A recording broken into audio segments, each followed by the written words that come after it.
When Steve first asked me to be involved in the service today, I knew that when it came to the main talk or sermon, I wanted to do something a little bit different. I wanted to do something perhaps a bit more personal, not just a theoretical treatise about Pentecost, what it means. And that sounds great, but it's a case of, so what do I talk about? And as usually happens, the only thing I needed to do was have a little bit of faith. Just be quiet enough, long enough, so that I could hear what was being said, what was being put on my heart. And the word that kept coming back to me time and time again was the word hope. Hope is something that we all need at the moment.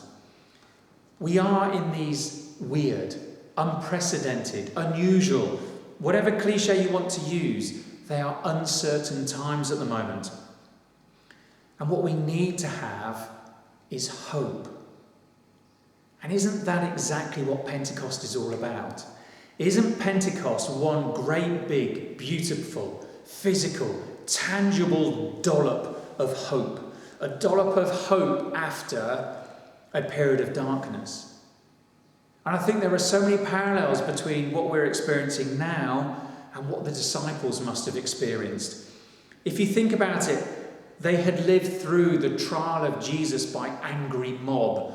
They had lived through his crucifixion, the fear of being associated with him and going into hiding, followed by the joy of his resurrection, only to then have perhaps more doubt and anxiety as he ascended to his Father and left them once again on their own. And aren't those feelings of doubt, of concern, uncertainty, fear, anxiety, aren't they what most of us are feeling now? It's not so much about the fear of the disease itself, it's more about what's happening around that and what it's doing to us. The separation from our family, from our friends, from loved ones, the uncertainty of what the future may look like. The one thing that we need now is to have a great, big, beautiful, physical, tangible dollop of hope. So what is it? What is hope?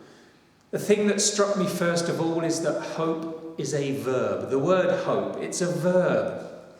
It's a doing word. And as we are encouraged to do in James, it says we need to be doers of the word, not hearers only. Verbs are about doing. And it's like that other verb we so often talk about, love. Love is a verb of doing, a word of doing, of action. And during this pandemic, we have seen many instances, many cases of doing love, of unconditional giving of love. Some of you may have heard of the stories that came out of northern Italy. When they were at their most stretched, they had far many more critical cases than they had ventilators.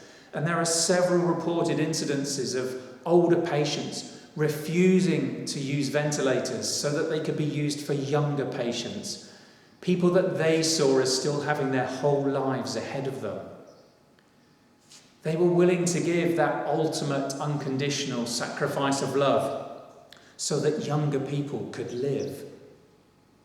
But there have also been many smaller, beautiful, unconditional acts of love.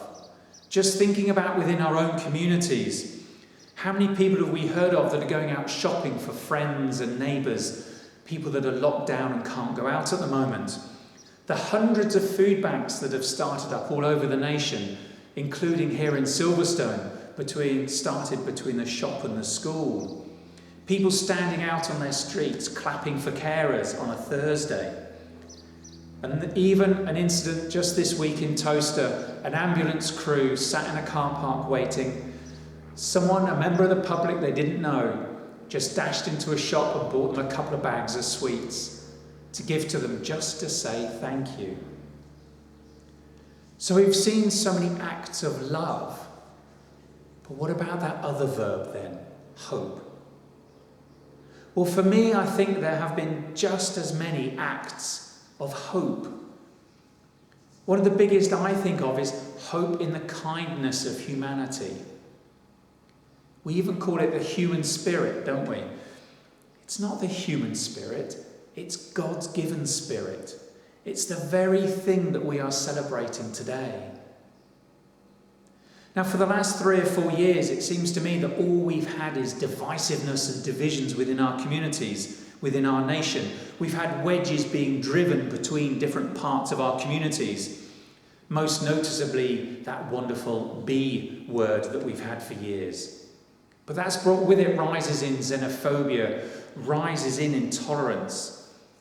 And yet, over the last few months, we've seen our nation come together to face the challenges of coronavirus. I mentioned the clap for carers just now. Streets, villages, towns, cities, all coming out to clap for those people that are working so hard to try and make our lives that little bit better. One newspaper described it as the very un-British ritual that has united the nation. Neighbours that previously hadn't spoken to each other are now coming out every week, waving, chatting, laughing. They have been brought together. We are speaking as one voice. So yes, I think there have been many acts and actions of hope.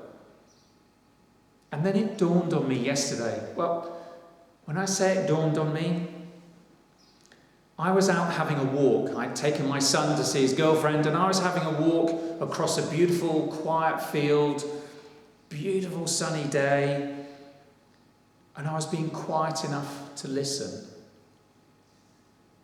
And that's when it came to me.